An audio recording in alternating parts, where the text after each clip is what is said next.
A Hawkeye hoops split against Indiana. Men with the win, women with the loss, and what's happening with this Mark Gronowski injury? We dissect today. Locked on Hawkeyes.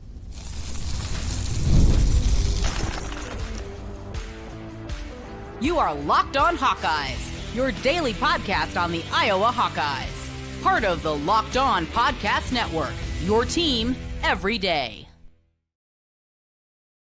Hey, welcome in. I'm Trent Condon, and this is the Locked On Hawkeyes podcast. Thanks for making Locked On Hawkeyes your first listen every day. We're available wherever you find podcasts. You can also watch us on YouTube. While you're there, hit that subscribe button. Just takes a moment and helps us get in front of more Hawkeye fans. Today's episode of Locked On Hawkeyes is brought to you by Game Time.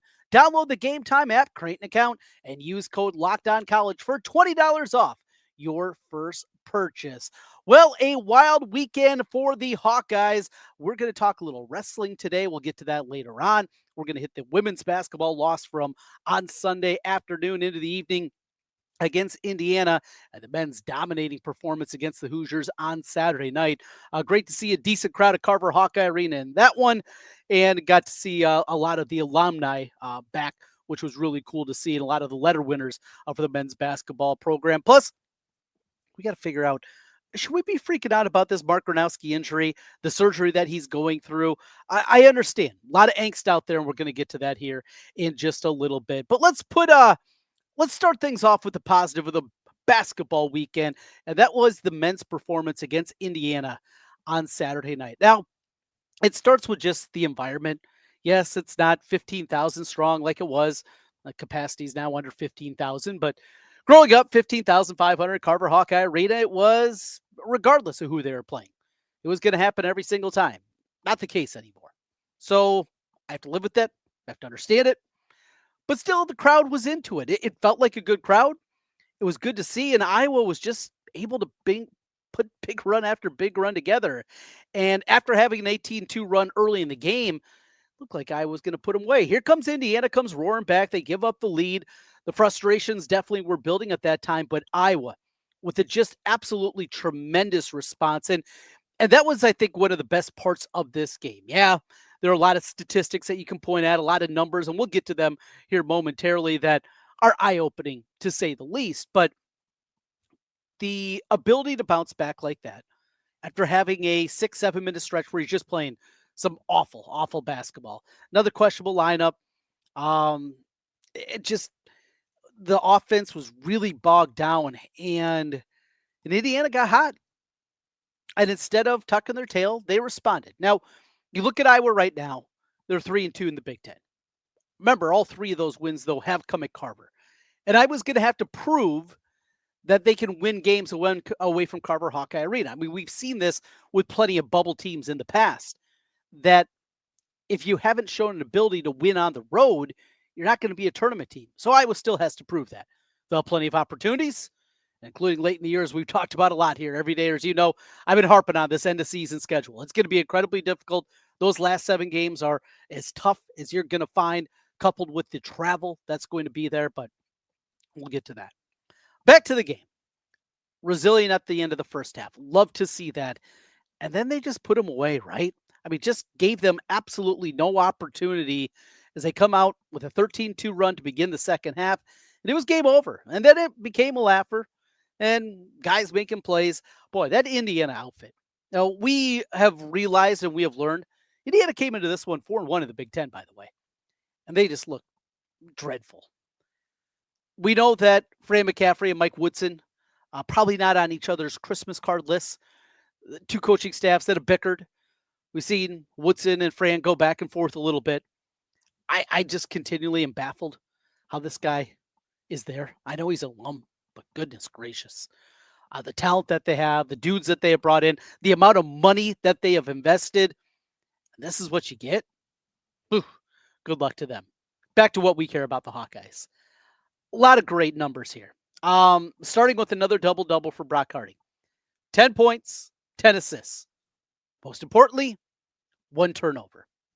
And after Brock Harding turned it over a little bit too much in the game against Nebraska, to bounce back after the 6 turnover performance, great to see out of him. Great to see, maybe most importantly, the return of Drew Thelwell. I've made my statement about Drew Thelwell, and he is the reason that this team feels different.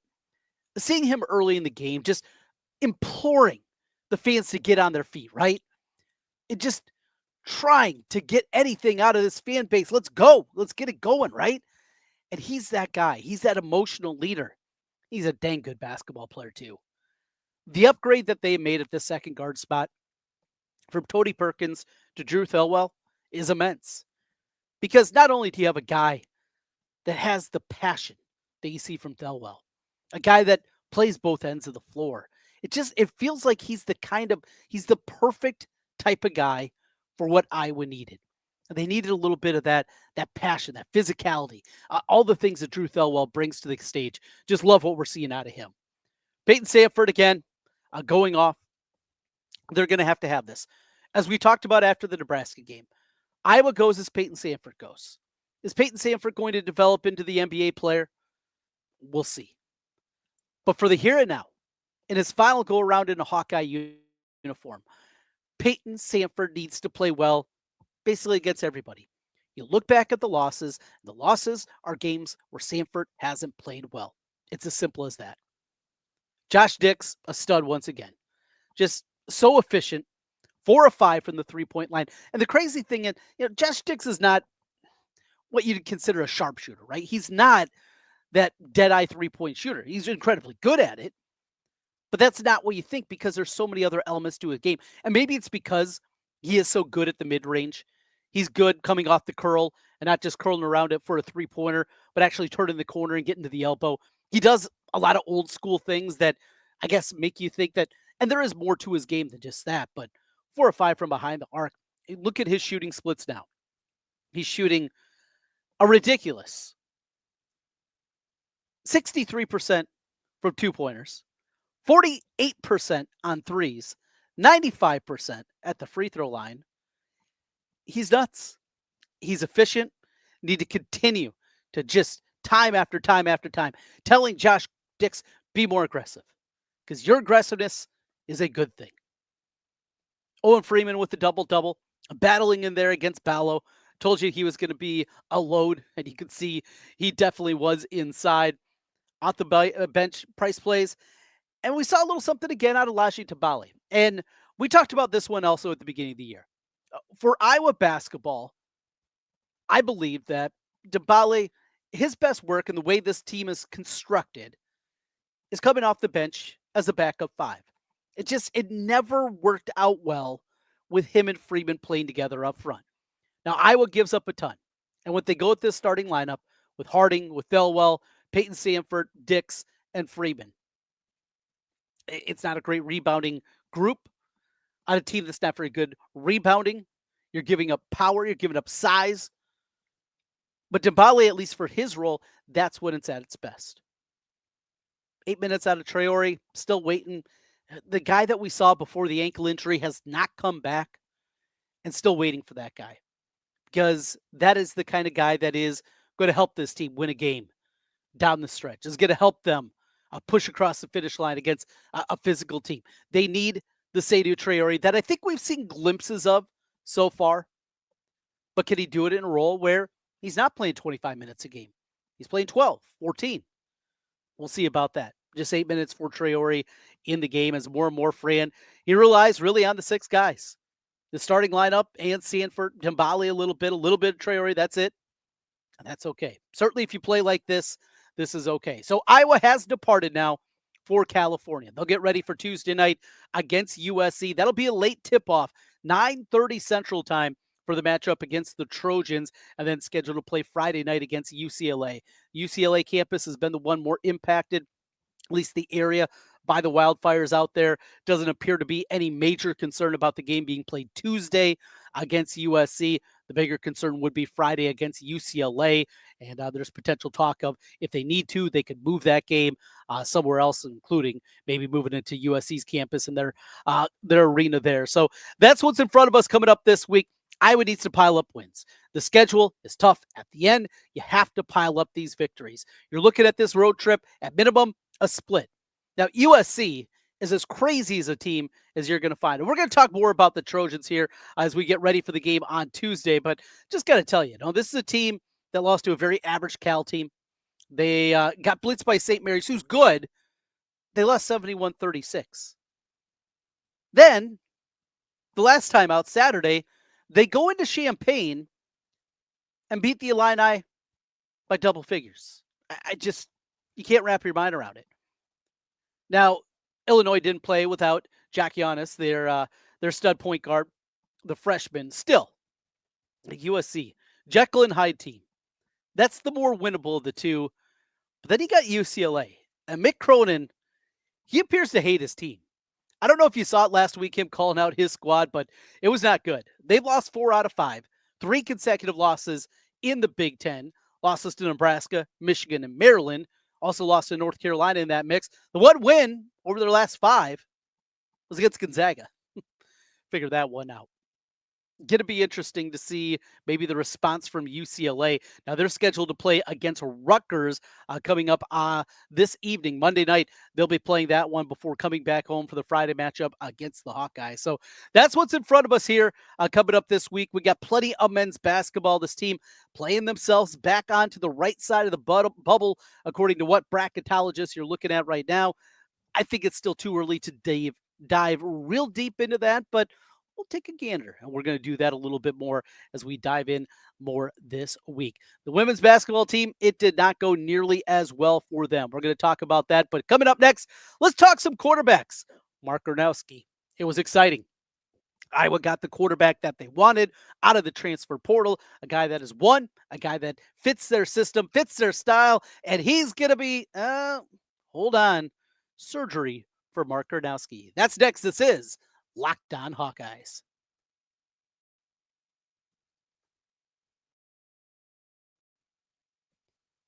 Today's episode of the Locked On Hawkeyes podcast is brought to you by our friends with TurboTax.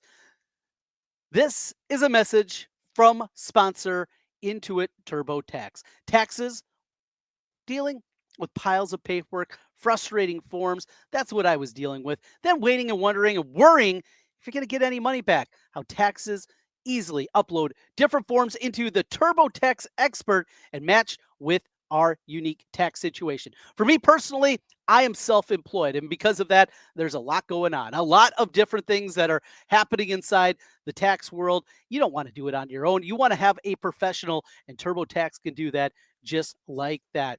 You get your most money back, guaranteed, all while going about your day. No stressing, no worrying, no waiting. Now, this is taxes. Intuit TurboTax. Get an expert now on TurboTax.com. Only available with TurboTax Live full service. Real-time updates only in iOS mobile app. See guaranteed details at TurboTax/guarantees.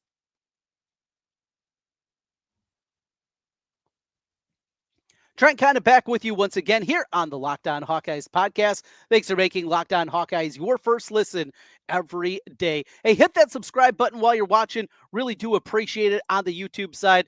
Helps all those algorithms go our way. And if you're listening on the podcast side, 5-star reviews. We need some more new good reviews up there. Got a lot of old bad ones. We've upgraded. We got all the great internet going now. Yeah, it's still me.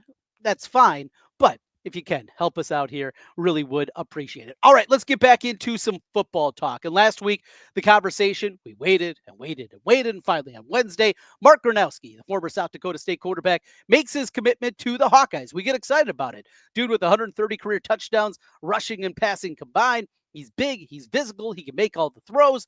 And then we found out on Friday, the news dump comes that Mark Gronowski will not be available for spring practice. He is going to undergo surgery. Surgery that they didn't indicate what it was. They didn't indicate where it was. Now remember, they don't have to. They don't have to disclose that information. Eventually it's going to get out. Eventually we're going to find out what it was. And to me, it felt a little bit silly that wasn't part of the press conference, finding out, was it a shoulder? Was it a knee? What was it? Well, we found out upper body injury, right? So that's what we got. All right. Upper body injury. And that's what it is. Still, just overall, one of those things that leave you shaking your head a little bit, right? Just give us all the information. We're going to find out. Let us know, and we'll be good to go. That aside, I understand the people that have a lot of angst. So this is not me trying to talk you off the ledge or talk you down, because I completely get it. You finally get this quarterback. Even if you're somebody that was a little bit more on the sense, you would have, like somebody else, you wonder about the transition, moving up from the FCS level to FBS, all those things. And you were starting to maybe throw that leg up on the bandwagon just a little bit, and this comes down. Because we remember Cade McNamara. We remember how poorly this went. We remember the last time they went out, made a splash in the portal, and brought in guys that were damaged goods. And that is the question now for a lot of Hawkeye fans about Mark Gronowski. Is this guy damaged goods? Did he have other big time offers? Was what we heard about him contemplating going to the NFL draft, was that real? It seems hard to believe that a guy that needed this kind of surgery to play next season at Iowa, that NFL evaluators, that NFL GMs, that the doctors employed by the NFL were not going to find this out, or that they were going to draft a guy that was not going to be able to go through OTAs. I get it. And there is a part of me that has the same concerns, because one of the reasons I was so excited about this and Mark Gronowski is not just what he is, not just what evaluators believe that he's going to be and what he can be for this Iowa team. It was that he was going to be there for spring ball, because we didn't get that last year. Remember, spring practice a year ago was Deacon Hill running the ones and Marco Lionez the twos and threes, because that's all they had. And we now go into this spring with Hank Brown coming in from Auburn, Brennan Sullivan coming back for another year, Jackson Stratton, and then what we anticipate the starter, Mark Gronowski. We're going to see these guys slinging it around. Gronowski's going to take command of the offense, and off we're running. Now we wait to June. Now we wonder. Now, here's another thing that I have been completely baffled by. The people that think that Iowa got swindled here, that Brad Heinrichs and the Swarm Collective got taken to task by Mark Gronowski and his people, that the University of Iowa, the staff, the football program, their medical experts didn't know that Mark Gronowski needed to go under the knife, that this was something that was going to happen, or at least likely to happen. Come on. We have to believe a little bit more than that, don't we? I would hope so. I would hope that this cockamamie theory that Iowa got absolutely swindled, the wool pulled over their eyes again, like a Caden Proctor, like Cade McNamara, that it happened in this one, I'm dubious of that thought. I think this is all above the board. It's not a great thing. And I'm not going to paint it as a great thing. You want him out there. You want him getting reps. He is now going to a program where it's all new receivers. We talk about timing a lot. Remember, that was the excuse both at the beginning of this season and the beginning of last season is, just got to work out those wrinkles a little bit. There wasn't spring practice. Cade McNamara missed back-to-back spring practices. And now Mark Gronowski is going to miss spring practice. In an offense where timing really matters, in the Shanahan offense, that is a definite miss. I get it. I get the angst. I understand the frustration, because I have some of it too. You want Mark Gronowski out there, and it's not going to happen. And then they say, well, ready in June. We got another part of that too, right? Another part where you're just left wondering, is it really June? What if June turns to July? What if there's a setback? What if the rehab is not going at the direction? Then we'll be freaking out. That is the football side of things. We got lots more to get into. What else does Iowa need in the transfer portal? We're going to talk about that later this week, because they better not be done. There is still plenty to be done, especially now on the defensive side of the football. They went out, they added depth at the defensive tackle spot. That was an absolute necessity. What else does Iowa need? They got Phillips, the receiver. They got Gronowski, the quarterback. I still think there is a huge area that Iowa needs in the transfer portal. We'll talk about that later in the week. Wrapping things up, more basketball talk. We get into the Iowa, Indiana women's side. Jan Jensen, year number 1, not going well. And for the first time in 7 years, the Iowa women's basketball team has lost 3 consecutive games. Plus, we'll talk a little wrestling when we come back. This is Locked On Hawkeyes. Today's episode of Locked On Hawkeyes is brought to you by Game Time. Look, attending the new college football playoff, just an absolute incredible experience. It's bringing fans together like never before. You saw it on Thursday and Friday with the semifinal games and the excitement of all the past playoff games. It's just incredible. Now the new memories are being formed down in Atlanta. 2 Midwest teams there on top of it. Absolutely love that part of it. Game Time, they have a new feature called Game Time Picks. It makes getting tickets for events even easier. It filters out the fluff to show you only incredible deals on great seats, so you don't have to waste time searching through thousands of tickets. Recently, I used Game Time Picks to find tickets for a basketball game at Carver-Hawkeye. Browsing through the deals, absolutely a breeze. I found a great value for all kinds of seats all around the venue. The Super Deal in particular stood out as the best value for the event. I love that I could see the seat views before buying in the app, and it also shows you the totals up front. I love this part. No more surprise fees at checkout. Plus, the on-time ticket delivery and lowest price guarantee gave me complete peace of mind. Take the guesswork out of buying tickets with Game Time.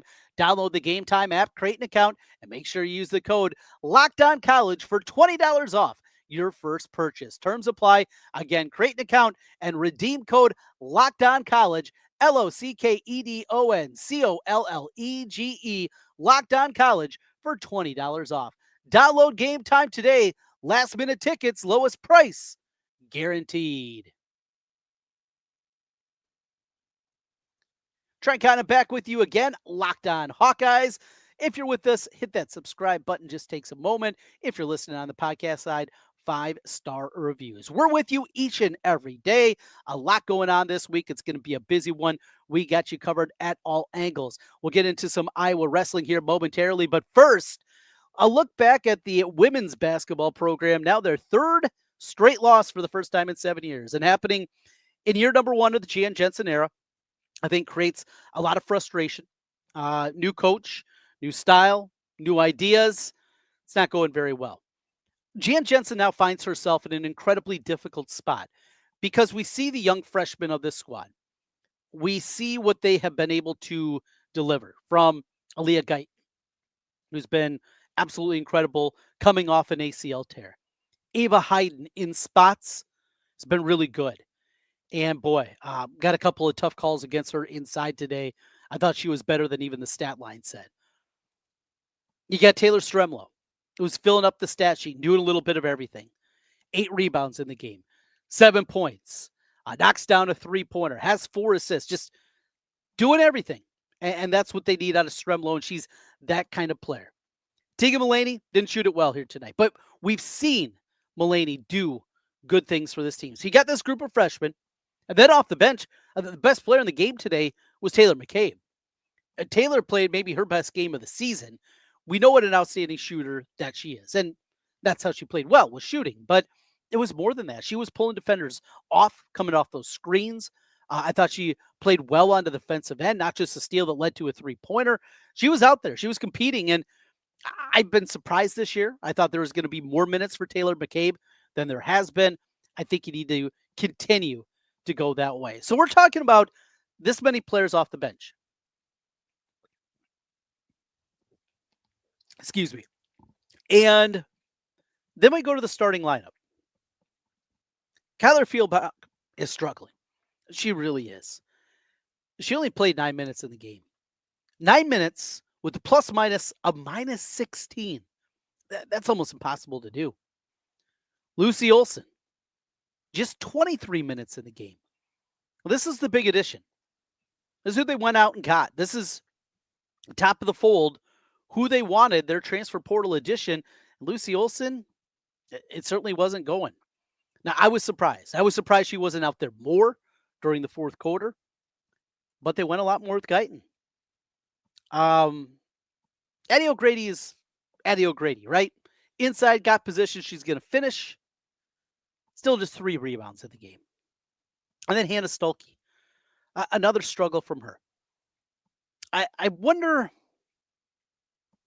with Stolke if at this point it's time to play her at center, go that direction. And if it means putting Guyton in the starting lineup, go in that direction. Put McKay back in there, going that way. But something has to change because you got the veterans that are struggling. You got the youngsters that still aren't ready to be playing major minutes at 25, 30 minutes. I don't think we're seeing that really out of many of the players right now out of that freshman group. And you're trying to bridge the new regime with Jan Jensen taking over for Bluter. It's a tough spot and it's not going well. And Iowa's got to find some wins themselves because things get pretty precarious quickly when you look at what they have going forward. And now, with their third consecutive loss in the Big Ten, sitting in 12th place in the conference, and look what's still coming up. Yeah. This team, who we talked about maybe potentially fighting to be in the top 16 and getting one of the top 4 seeds in a region, and with it being able to host at Carver-Hawkeye Arena, it's not off the board. There's still a ton of basketball left. However, this looks like nothing close to this team. Nebraska comes in Thursday. Then you make the road trip out to Oregon and Washington. Hope for Northwestern, and then that big one to kick off February on the 2nd with USC and Juju Watkins coming in. And Juju Watkins will be there. Caitlin Clark will also be there. Now, she won't be playing, unfortunately, for the Hawkeyes, but that's what's coming up for this team.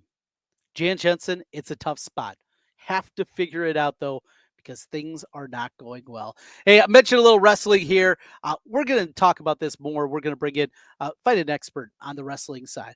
Watch a lot of wrestling. I enjoy wrestling. Haven't been into it nearly as much this year as I've been in past years. Just at times you run out of time. And wrestling's been one for me that has fallen back. But as we look at the dual schedule coming up here on the back half, really I think it's going to ramp up in a big-time way. Excited to see what this team can do. Plenty of new faces out there, plenty of veterans as well. Drake Ayala got things started. He was really good today against Wisconsin. They blanked him 45-0 and just an absolute sheer domination against the Badgers. So we'll see with this squad. I mean, it all comes down to, can they run down Penn State for a national championship? You can say it's not fair, but it is reality, and that's what the Iowa wrestling program is. Second place, first loser. Is there a path? We'll talk about that here in the coming weeks and get into a little bit more Iowa wrestling. But good to see a dominating performance, a couple of tech falls in there. Really good to see the action continuing for this wrestling team. And there's some dudes definitely, and some of those youngsters going to be fun to watch. What do they do? Some of the upper weights too. With Ferrari, as he didn't go today, it was Gabe Arnold that went out there. A lot still to figure out. And while we talked about Jan Jensen, tough spot for them. Not as difficult of a spot for the Braves, but still figuring out those right combinations and trying to thread the needle, if you will, to run down the Nittany Lions. That's what we got here for you today. We kick off the week. We're with you each and every day here, Locked On Hawkeyes. Hit subscribe while you're watching us on YouTube, or a 5-star review if you're listening on the podcast side. We'll be back with you tomorrow. We'll get ready for that matchup with the Iowa men as they get ready to face off against USC. We'll preview that. We got Scott Docterman stopping in to talk some Hawkeyes with him, and a whole lot more on the Tuesday edition. Thanks again for being with us. And don't forget, it's not just Locked On Hawkeyes. You can also check out Locked On Big Ten.